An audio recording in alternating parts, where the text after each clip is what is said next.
Guys, dito tayo sa bahay guys, no. Magawa tayo ng bonsai. Yan guys, babalatan ko ito guys, no, para gawin nating bonsai.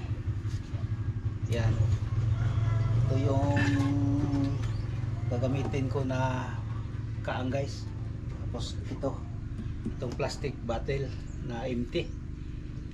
Yan guys, ipakita ko mamaya guys, no, kung paano ko siya i-gawing bonsai, pero putol-putulin ko guys, no, para hindi mahaba yung video. Ang unahin ko ngayon guys, ito babalatan ko ito guys ng babalatan ko ito guys para hindi ito masira itong yung ugat niya, para itong gawin natin na parang niya, yung paa. Yan guys, babalatan ko muna guys, no. Dandahanin natin ito.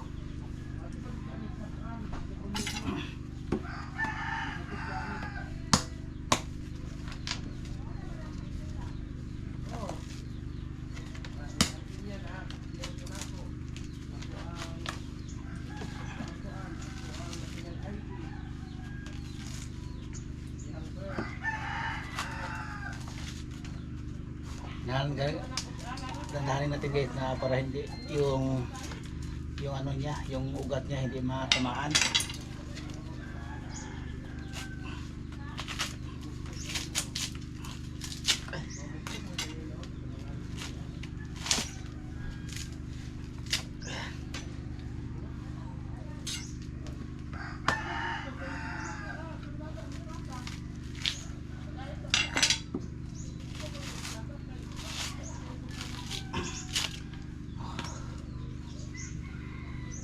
Ito guys, bago pang ang ugat niya, ito putol na ito guys, pero okay lang.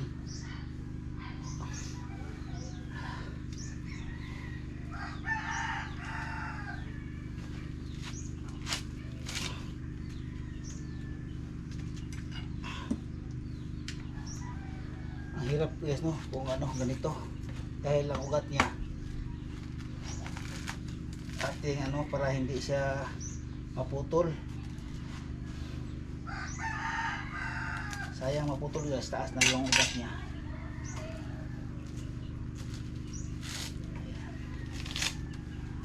Dandahan lang. O yan guys, yung ugat niya, mayroon na siyang ugat.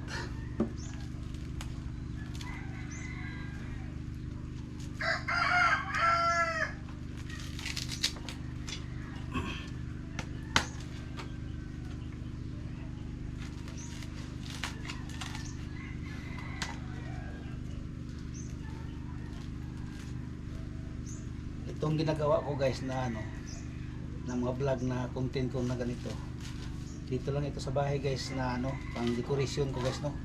Katulad ng nakita nyo sa ibang vlog ko, dandahan ako nagawa ng bonsai para dito sa bahay, para mayroon namang ko dito guys, araw-araw na gawain. Kasi boring kasi guys, mag-usig palaging manood ng TV, palagi lang nakahiga manood ng TV. Kaya itong ginagawa ko ngayon guys, na lang ako ng bonsai, magawa para maganda naman tingnan guys, no. Dito sa bahay mayroon tayong ganyan na mga klaseng design sa bonsai.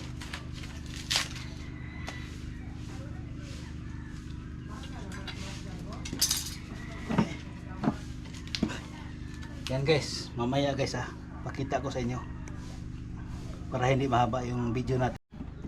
Ito na guys, medyo malinis guys, pero pakintabin to natin ito guys, itong bao niya para maganda tingnan. Tapos kung maplastar na ito guys, barnisan ko ito, lagyan ko ito ng barnis ito guys, para maganda tingnan, makintab itong ating bonsai. Paganyan nito siya guys, maganyan dito guys, ganyan. Yan guys, ganyan yung forma niya guys, ganito pagkatapos dito. Pero mamaya guys, Pakita ko sa inyo guys mamaya guys, no, paano ito maano yung plastada niya. Basta ganito yung ang kanyang ano guys. Tapos itong ito i-cut ko ito guys, cut saka dito. Tapos itong ano ilagay ko dito yung mga ugat niya. Tapos lagyan ko ito ng ano kukupit dito sa loob nito. Yan guys, mamaya guys sa pag ano patuloy ko muna itong paglinis guys para maganda tingnan. Yan guys, mamaya naman guys, no. Yan guys, linis na siya guys, oh. Yan. Kinuha ko na yung mga skinit dito guys. Kinuha ko na para ano ba? Para magano siya, hindi siya maglaki. Dandahan ang kanyang paglaki guys. Dahil kung sa ano pa, kinuha ko na yung para hindi siya malakas tumubo itong palwa niya at saka itong sa gitna. Tapos dito yung isa dito paganyan natin dito guys para yung dahon at saka itong tatlong dahon lumabas ito. Tapos unti-unti natin siyang kunin yung mga dahon niya na magpaliit ang dahon niya. Tapos dito guys, malinis na dito. I-final ko na ito guys kung ano na siya, ito ma-plaster na siya dito. Tapos tumubo na ito, malaki na. Dandahan natin kunin ito guys yung mga yung first, second dito, tapos third, fourth, fifth hanggang makuha natin ito lahat guys, no, yung ano, para magmaliit na siya. Yan guys, yung gagawin ko ngayon guys, i-cut ko muna itong buti. Tapos lagyan ko ito ng kukupit itong kaang. Yan guys, oh, may butas na siya guys. Yan, tapos lagyan ko siya ng bunot. Yan ang proseso dito guys, no. Para yung gamot niya kung tumubo na siya, papunta siya sa ilalim. Tapos yung mga gamot niya doon kakapit sa ano, dito kakapit yung mga gamot niya doon sa ilalim.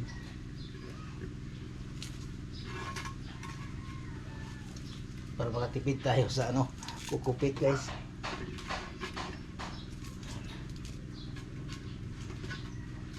Lagyan natin dito.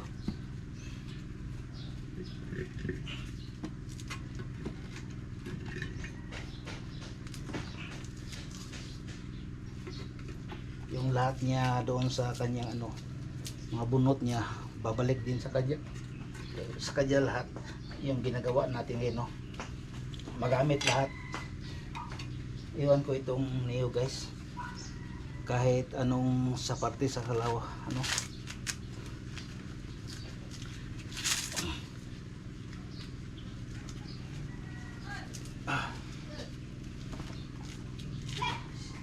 Kahit anong plaster sa ano sa katawan ng niyog, lahat magamit.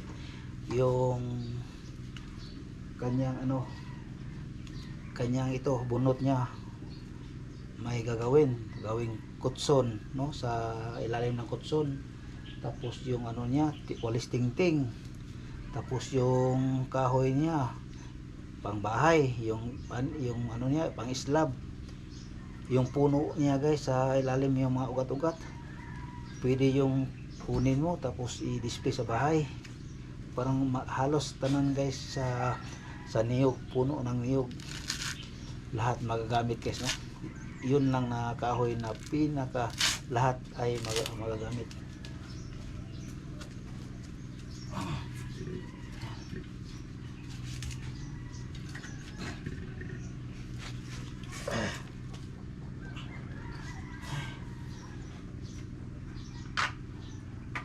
Yan guys, mamaya naman guys, no, putol-putol muna tayo.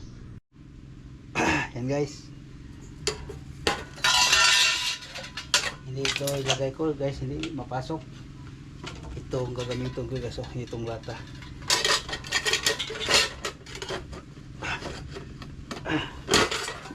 Yan. Yes.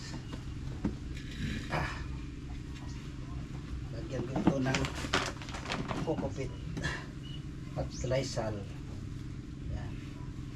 Tapos pasok ko ito guys dito. Yan. Pasok ko ito dito guys para ilagay dito. Ito. Lata lang ginagamit ito guys, no? Yan.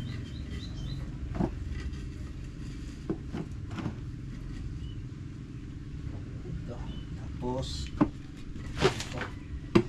ito ilagay natin dito.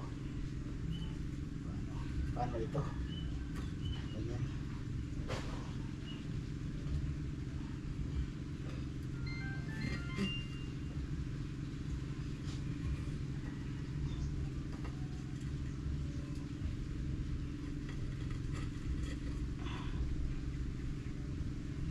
Ganyan siguro guys.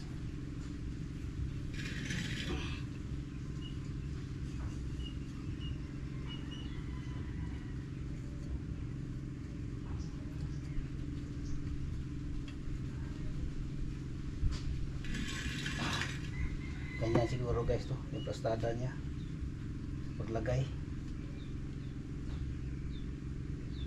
Ganyan guys. Ganyan siguro pag plastada guys. Lagyan natin ito ng kukupit dito sa loob.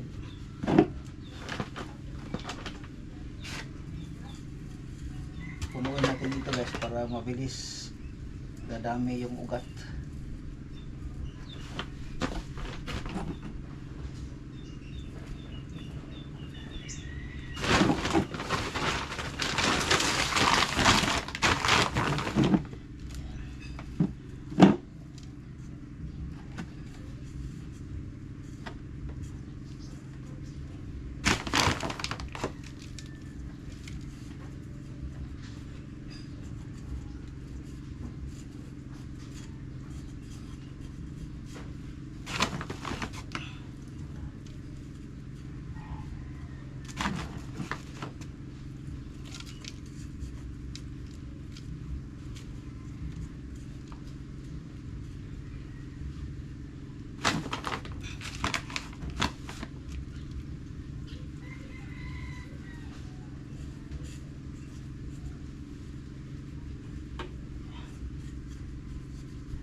Yan.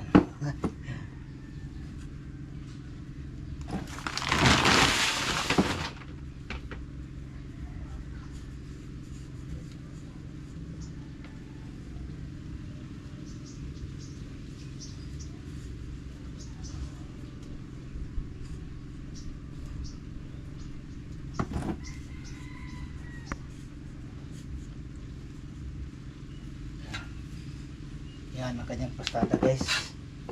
Tapos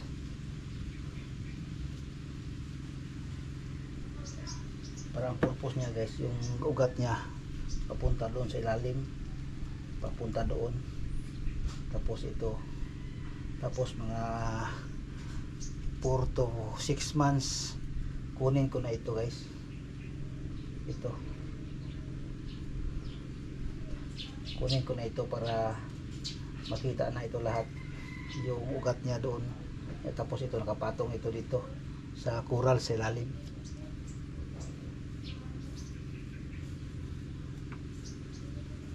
Yan.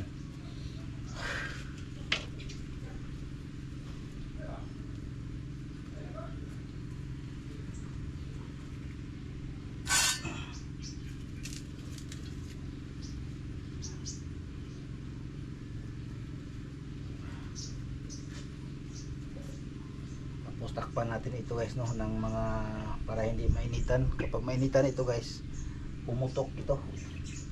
Kaya ilagay natin siya sa walang init. pwede mayroong init guys, basta ito takpan natin ito palagi na ganito para hindi siya pumutok. Yan guys, hanggang dito na itong vlog, no. Thank you no sa inyong pagpanood sa akin. May bago na naman akong bonsai guys, no, na ginagawa ngayon, katulad ng ganyan, iba, at doon guys, iba. Tapos mayroon pa dyan sa gilid guys na hindi pa matapos. Kulang na lang yan ng guys, ng buwan para pwede na yan siya kunin yung mga plastic sa itaas para makita na yun, ng mga ito ganito. Shout out sa mga plantito o plantita dyan, no, sa nakapanood sa akin dyan sa mga ibang lugar, lalo na sa Indonesia guys, no. Itong hilig nila guys sa Indonesia, itong ginawag nila bonsai, parang tinatawag na bonsai kalapa, coconut bonsai kalapa. Yan ang mga sa Indonesia guys. Ang hilig nila doon na mga bulak, sa atin mga ganito, mga bulaklak katulad ng ganyan. Sa kanila halos ito yung niyog gawin nilang bonsai guys, no, sa kanilang harapan, sa kanilang bahay, mga display. Ang iba dyan guys, ganyan nakalaki sa kanila, ang ganda tingnan. Kaya dito sa bahay guys, wala akong magawa, dito lang ako sa bahay, ito lang ginagawa ko guys, no.